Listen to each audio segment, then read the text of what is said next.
Hello everyone, welcome to my channel. This is Priya Bhargav. Today we are going to do Gestalt approach. This is a subsection of Unit 3, Theoretical Approaches to Counseling. Unit 3 is a section of Block 1, Group B, MPCE 0 to 1, Counseling Psychology. Friends, Gestalt approach में हम देखेंगे कि ये एक integrative orientation है जिसमें gestalt एक German word है जिसका मीनिंग होता है होल वर्ड, इसीलिए होल मतलब पूरा का पूरा। तो होल वर्ड इसीलिए यूज किया गया है इसमें क्योंकि हम इसमें हर एक चीज कंसीडर करते हैं क्लाइंट की, यानी कि उसकी फीलिंग्स, उसके थॉट्स, उसकी बॉडी सेंसेशंस, उसके एक्शंस, एवरीथिंग इज इन्वॉल्व। क्योंकि हम सब कुछ इन्वॉल्व कर रहे हैं इसमें, इसीलिए इसको गेस्टाल्ट अप्रोच के नाम से जाना जाता है।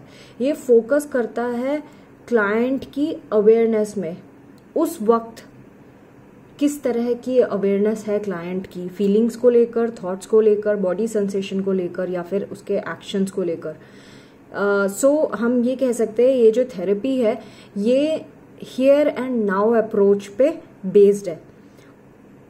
क्लाइंट उस पर्टिकुलर मोमेंट में क्या सोच रहा है ये हमारा मेन फोकस होता है इस अप्रोच में। सो क्लाइंट की अवेयरनेस के थ्रू हम क्लाइंट को हील करने की कोशिश करते हैं। उसके जो अनरिजॉल्व कॉन्फ्लिक्ट्स हैं हम उसके ऊपर वर्क करते हैं काउंसलिंग सेशंस में, और उस मोमेंट में वो क्या महसूस कर रहा है उस पर जोर देते हैं।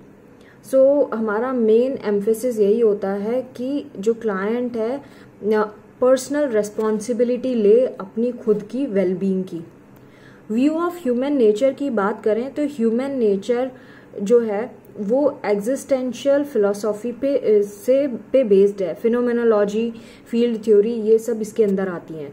इंडिविजुअल्स जो होते हैं उनकी खुद की कैपेसिटी होती है अपने एनवायरनमेंट में खुद को रेगुलेट करने की। हर एक इंसान खुद को कंट्रोल कर सकता है अपने एनवायरनमेंट में, अपने आप को हैंडल कर सकता है। सो इंसान को अपने कंप्लीटनेस की तरफ हर एक इंसान अपनी कंप्लीटनेस की तरफ बढ़ता है। वो चाहता है कि होलनेस को महसूस करे। तो सेल्फ एक्चुअलाइजिंग टेंडेंसी जो है ये और बढ़ती जाती है जब इंसान अपने एनवायरनमेंट से इंटरेक्ट करता है। तो इंसान का इंटरेक्शन अपने एनवायरनमेंट से बहुत ज़रूरी होता है, तब जाके वो सेल्फ एक्चुअलाइजेशन कर पाता है। हर एक पर्सन जो होता है वो कोशिश करता है कि वो हेल्दी रहे और एक यूनिफाइड होल रहे, मतलब कि अपनी सारी चीज़ें, फीलिंग्स, थॉट, एक्शंस, इन सबको एक साथ हैंडल कर सके। सो अगर कोई इंसान ओवर डिपेंडेंट हो जाता है इंटेलेक्चुअल एक्सपीरियंसेस में, या फिर वो अपने अनफिनिश्ड बिजनेसेस जो है उसको रिजॉल्व नहीं कर पाता है, तो ये प्रॉब्लम्स आना शुरू हो जाती है उसकी लाइफ में। मतलब अपनी लाइफ की कोई भी चीज़ों को अगर वो हैंडल नहीं कर पा रहा ठीक से तो उसको प्रॉब्लम्स आनी शुरू हो जाती है। क्लाइंट जो है वो अपने एनवायरनमेंट से कॉन्टैक्ट लूज कर जाता है, या फिर वो जब ओवर इन्वॉल्व हो जाता है एनवायरनमेंट में तो भी उसके साथ ये प्रॉब्लम्स आती हैं। तो वो एनकाउंटर करता है बहुत सारी अनफिनिश्ड बिजनेसेस और अपने आप को फ्रेगमेंटेड फील करने लगता है। अब आई बात role of the counsellor. Counsellor का क्या रोल होगा? जो काउंसलर है वो एक एनर्जेटिक, एक्साइटिंग, फुल्ली ह्यूमन होता है जो पर्सनली इन्वॉल्व होता है क्लाइंट के साथ।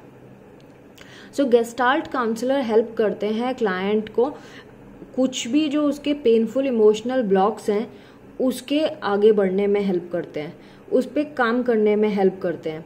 सो जो स्पेशल अटेंशन जो होती है वो दोनों तरीके से दी जाती है। थेरापेटिक रिलेशनशिप के थ्रू भी दी जाती है, और जो उसका प्रोसेस है, क्लाइंट की स्टाइल है, लिविंग स्टाइल है, उस पर भी काम किया जाता है। तो अप्रोप्रिएट टेक्निक्स यूज होती है जहाँ पे काउंसलर डिसाइड करता है कि किस टेक्निक से उसको हैंडल करना है।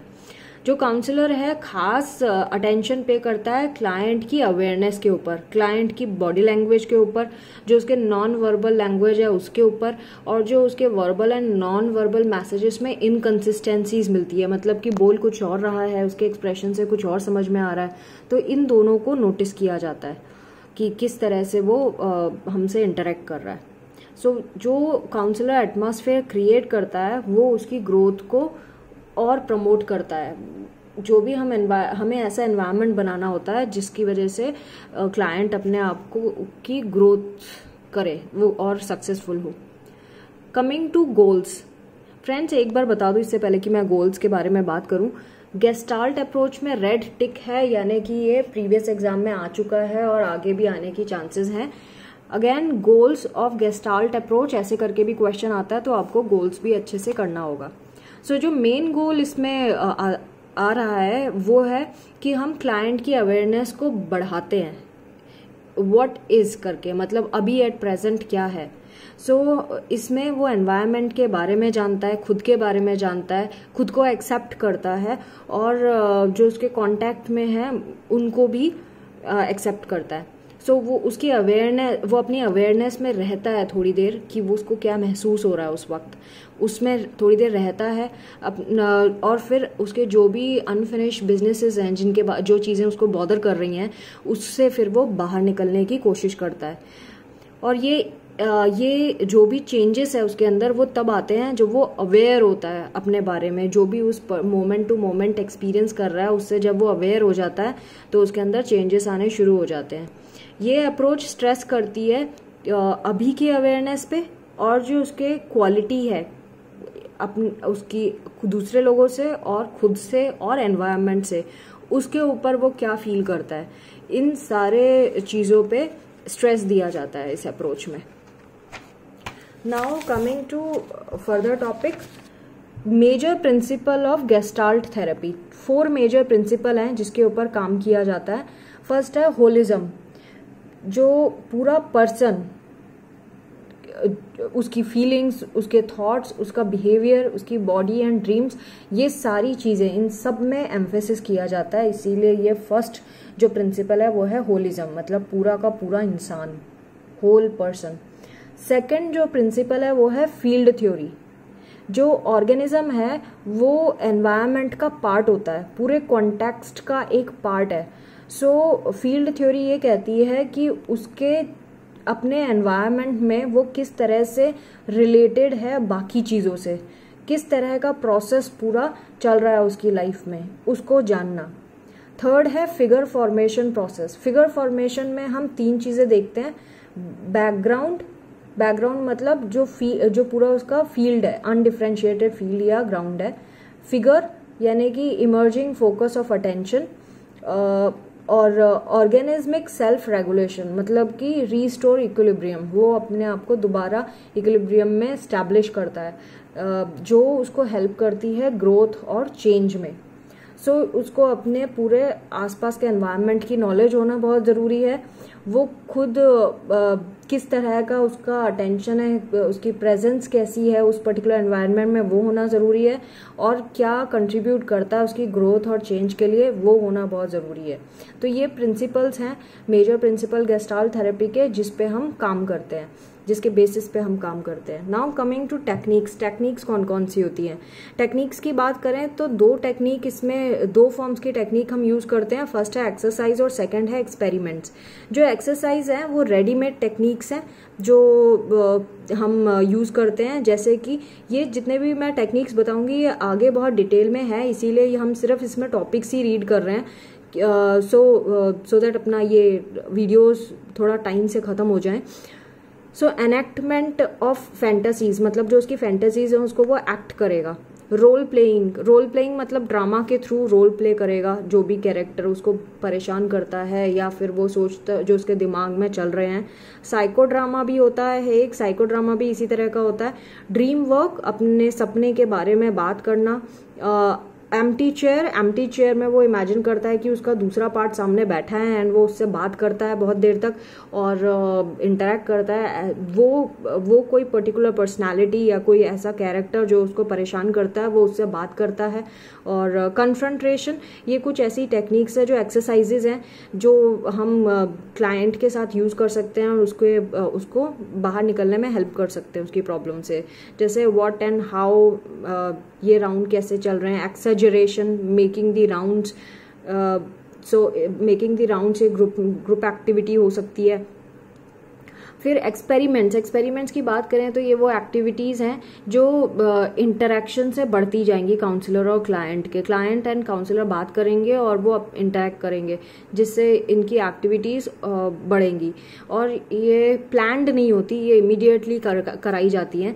ये एक्सपेरिमेंट्स जो होते हैं ये क्लाइंट को असिस्ट करते हैं सेल्फ अवेयरनेस में, और वो क्या कर रहा है और वो किस तरह से कर रहा है वो जानने में हेल्प करते हैं। जो एक्सपेरिमेंट्स हम यूज़ करते हैं वो है internal dialogue exercise, making the rounds, reversal technique, rehearsal exercise, exaggeration exercise and stay with the feelings. ये कुछ ऐसी चीजें हैं जो हम एक्सपेरिमेंट्स में कर सकते हैं। ये इन सब का डिटेल आगे आएगा, इसीलिए हम इसमें यहाँ सिर्फ टॉपिक्स ही कर रहे हैं, सो दैट रिपीटिशन ना हो और सबका टाइम बचे। फ्रेंड्स, ये सब इस चैप्टर के मैंने बहुत सारे वीडियोस बनाए हैं अलग अलग अप्रोचेस के, सो दैट ये चैप्टर ज़्यादा बड़ा ना हो जाए, और हर एक अप्रोचेस आप सेपरेटली पढ़ेंगे तो ज़्यादा समझ में आएंगी और ज़्यादा याद रह जाएंगी। इन बाकी बचे हुए चीज़ों का हम डिस्क्रिप्शन में सारे लिंक डालते जा रहे हैं, सो दैट आपको ईजी पड़े ये करना। सारे लिंक से आप पढ़ सकते हैं सारे videos. Thank you for watching my video. Do not forget to subscribe my channel and share my videos to rest of the students. Take care, bye bye.